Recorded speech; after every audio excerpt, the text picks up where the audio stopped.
नमस्कार दोस्तों, मेरा नाम है अतुल श्रीवास्तव और स्वागत है आपका नेक्सस जीएस में। आज का जो हमारा टॉपिक होगा वो साइंस से रिलेटेड है और हम लोग उत्सर्जन तंत्र के बारे में बात करेंगे। चलिए नेक्स्ट पॉइंट भी डिस्कस कर लेते हैं। तो शरीर की कोशिकाओं में उपापचय के फलस्वरूप कार्बन डाइऑक्साइड, जल, अमोनिया, यूरिया, यूरिक एसिड आदि कई ऐसे अपशिष्ट पदार्थ बनते रहते हैं। अपशिष्ट का मतलब वेस्ट पदार्थ बनते रहते हैं जो शरीर के लिए अनावश्यक व हानिकारक होता है। अतः इन अपशिष्ट पदार्थों को शरीर के बाहरी वातावरण में विसर्जित कर दिया जाता है। इन अपशिष्ट पदार्थों को उत्सर्जी पदार्थ तथा वातावरण में इनके विसर्जन को उत्सर्जन कहते हैं। लिखिएगा, यकृत अल्कोहल के निराविशन के लिए यकृत अल्कोहल के निरावशन के लिए उत्तरदायी है। यकृत जटिल रासायनिक अभिक्रियाओं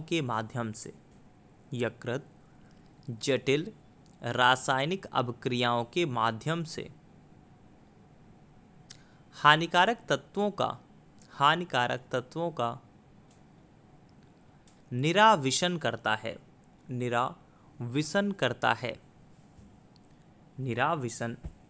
है। नेक्स्ट है, एक स्वस्थ मनुष्य के बारे में बात करें तो एक स्वस्थ मनुष्य एक दिन में लगभग 1.5 लीटर पेशाब करता है। मूत्र एक हल्का अम्लीय माध्यम है जिसका पीएच करीब 6 होता है तथा यह पीले रंग का होता है। मूत्र का रंग उसमें उपस्थित वर्णक यूरोक्रोम के फलस्वरूप होता है और यूरोक्रोम जो है हीमोग्लोबिन के विखंडन से बनता है। मूत्र में करीब 95% जल की मात्रा होती है। लिखिएगा, एक स्वस्थ मनुष्य एक दिन में लगभग 1.5 लीटर पेशाब करता है। 1.5 लीटर पेशाब करता है। मूत्र एक हल्का, इसी में आगे लिख लीजिएगा, मूत्र एक हल्का अम्लीय माध्यम है जिसका पीएच 6 होता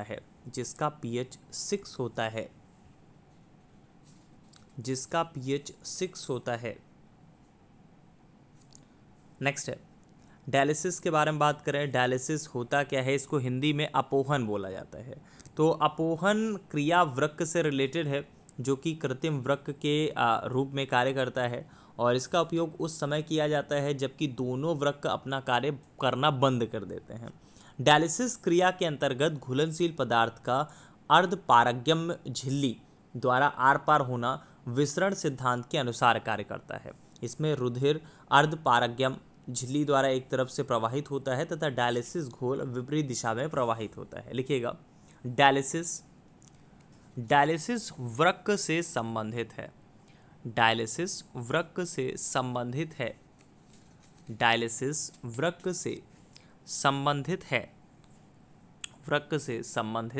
है।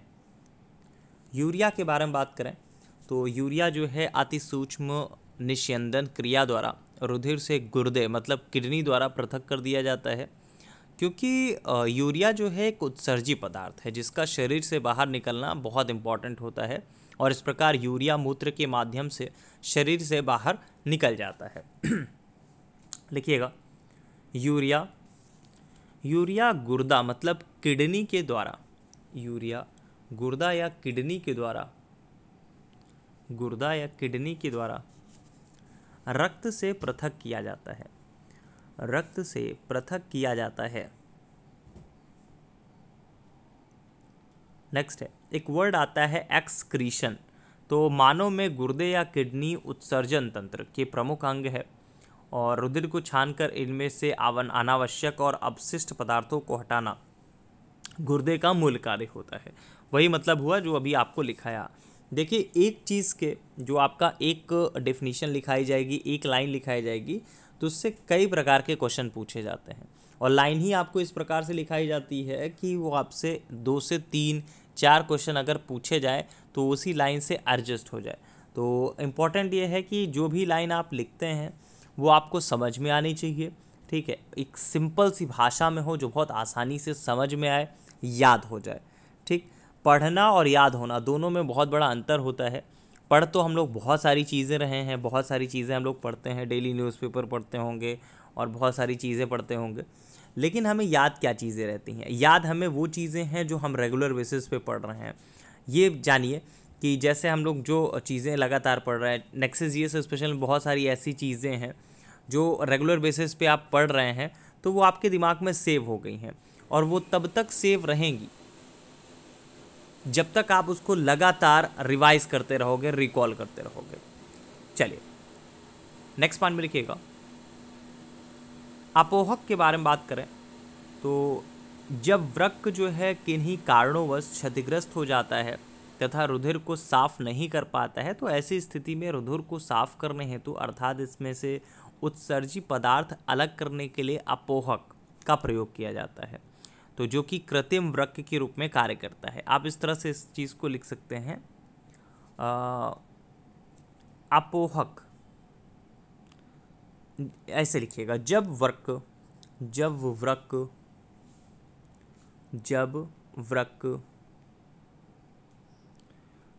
किन्हीं कारणोंवश क्षतिग्रस्त हो जाता है, किन्हीं कारणोंवश क्षतिग्रस्त हो जाता है तथा रुधिर को साफ नहीं कर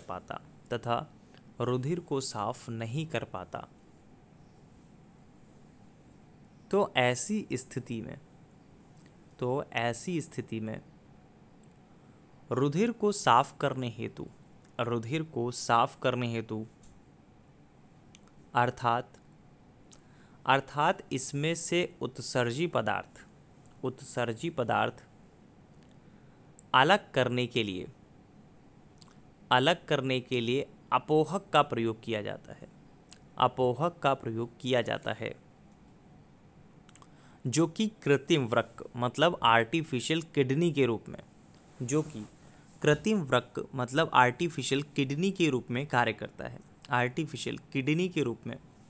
करता है, नेक्स्ट पॉइंट है अग्नाशय के बारे में बात करें तो अग्नाशय जो है इंसुलिन नामक हार्मोन उत्पन्न करता है जो रक्त में शर्करा की मात्रा को नियंत्रित करने में मदद करता है। लिखिएगा, अग्नाशय इंसुलिन नामक हार्मोन उत्पन्न करता है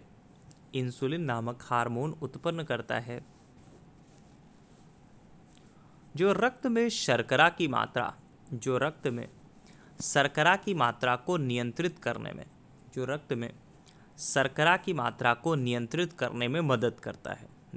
करने में मदद करता है। कल जो फुल टेस्ट हुआ था तो उसमें जो हाईएस्ट मार्क्स थे वो उमेश जी के थे और बहुत सारे लोगों के नंबर अच्छे आए हैं। कल का फुल टेस्ट काफ़ी लोगों ने अटेम्प्ट किया था और कई लोगों के मार्क्स जो हैं अच्छे आए हैं। देखिए, ये चीज़ें मैं बार बार बोल रहा हूँ क्योंकि पेपर आपका अक्टूबर में है, अक्टूबर 2021 में है, ठीक है। तो आपके पास जो भी 3-4 महीने का 5 महीने का टाइम पीरियड है उसको बहुत अच्छे से यूटिलाइज़ करना है। यहाँ पे भी आपको वही चीज़ें फॉलो अप करनी है जो एग्ज़ामिनेशन ओरिएंटेड है। देखिए, पढ़ना और याद करना दोनों में अंतर अभी मैंने आपको बताया इस चीज़ के बारे में। तो आपको वही पढ़ना है जो एग्ज़ामिनेशन ओरिएंटेड है और उसी चीज़ को बार बार पढ़ना है, रिकॉल करते जाना है, क्योंकि जैसे ही आपने चीज़ें स्किप की, हटी आपके सामने से, तुरंत ही वो चीज़ें स्लिप होती चली जाती हैं, धुंधली होती हैं और उसके बाद गायब हो जाती हैं। आप खुद ही में देखिए कि जो चीज़ें आपने हो सकता है कि 6-8 महीने पहले पढ़ी होंगी वो चीज़ें आपके दिमाग से स्लिप कर रही होंगी। आप ये इस तरह से देख सकते हैं कि लास्ट ईयर आपको जो पढ़ाया जा रहा था, लास्ट ईयर के प्रीलिम्स के पेपर के लिए आपको जो पढ़ाया जा रहा था, तो उसमें से मैक्सिमम चीज़ें जो हैं धीरे धीरे आपको हटा दी गई। और अभी जब जून में पेपर था तो बहुत सारा डाटा ऐसा था जो जून के लिए इम्पॉर्टेंट था, तो उसको जून में ऐड ऑन किया जा रहा था। लेकिन जब से पेपर कैंसिलेशन का आप पता चला है और पेपर अक्टूबर में होने के अब डेट शीट आ गई है, तो उस बेसिस पे आपको बताया जा रहा है कि हाँ, अब क्या महत्वपूर्ण हो सकता है आगे के लिए। ये आपका वैरी करता है, जैसे जैसे पेपर आपका आगे जाएगा चीज़ें वैरी करती जाएंगी, क्योंकि नई नई चीज़ें उसमें एडिशनल आती जाती हैं, ठीक है, और आपको उन सब चीज़ों पे फोकस करना होता है। चलिए नेक्स्ट पॉइंट में लिखिएगा, मानव गुर्दे में बनने वाली पथरी, मानव गुर्दे में बनने वाली पथरी सामान्यतः कैल्शियम ऑक्सलेट की बनी होती है। सामान्यतः कैल्शियम ऑक्सलेट की बनी होती है। सामान्यतः कैल्शियम ऑक्सलेट की बनी होती है।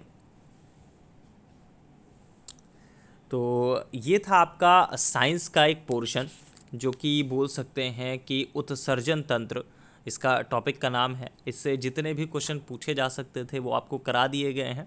और अगर आपने हमारा टेलीग्राम चैनल नहीं ज्वाइन किया है तो इस टेलीग्राम चैनल को ज्वाइन कर लीजिएगा। नेक्सस जीएस टेलीग्राम अगर आप गूगल पर भी लिखेंगे तो आपको ये टेलीग्राम चैनल जो है वो मिल जाएगा। तो ये वीडियो अगर आप फेसबुक पे देख रहे हैं तो नेक्सस जीएस के फेसबुक चैनल को या फिर जो आपका फेसबुक प्रोफाइल है उसको लाइक कर लीजिए। और वैसे तो ये टेलीग्राम चैनल आप ज्वाइन कर लीजिए, यहाँ पे सारी की सारी इन्फॉर्मेशन भी आपको मिलती रहेंगी, क्लास से रिलेटेड भी, और भी बहुत सारी चीज़ें जो है, बहुत सारा डाटा अपडेट कराया जाता है, लगातार दिया जाता है टेलीग्राम चैनल पर, तो वहाँ से आप प्राप्त कर सकते हैं। और ये जो चैनल है वो पूरी तरह से यूपी पीसीएस और समीक्षा अधिकारी पे फोकस्ड है। और आयोग जितने भी पेपर कराता है, अभी तो फ़िलहाल 2 ही पेपर करा रहा है, क्योंकि इसके पहले लोअर कराता था, लोअर अब यूपी SSSC में चला गया है, और प्रीलिम्स होने के बाद उसका मेंस अभी हुआ नहीं है वहाँ पे।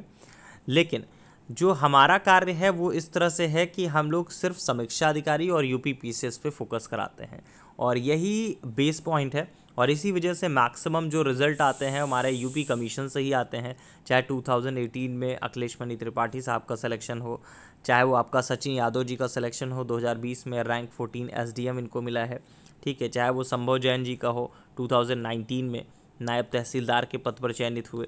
तो ये सारी की सारी चीज़ें हैं, और कुल मिलाकर ये कहा जा सकता है कि जितने भी सिलेक्शंस होते हैं वो आयोग जो पेपर कराता है, जैसे खंड शिक्षा अधिकारी का फॉर्म आ गया था, और खंड शिक्षा अधिकारी का फॉर्म भी आयोग की तरफ से ही आया था। तो कुल मिलाकर कहा जा सकता है कि आयोग की तरफ से जो भी फॉर्म आते हैं उन सारे पेपर्स की तैयारी कराई जाती है। और जीएस आप किसी भी एग्ज़ामिनेशन के लिए पढ़ सकते हैं, वो आपका कोई भी एग्ज़ामिनेशन हो, चाहे वो एसएससी हो, चाहे वो सीजीएल हो, चाहे वो आपका जो भी एग्ज़ामिनेशन हो, जीएस रिलेटेड अगर आपको क्लासेस चाहिए तो आपको मिल जाएगी।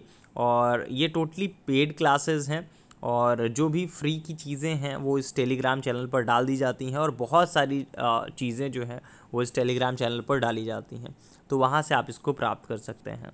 चलिए, फ़िलहाल के लिए इतना ही। Thank you so much.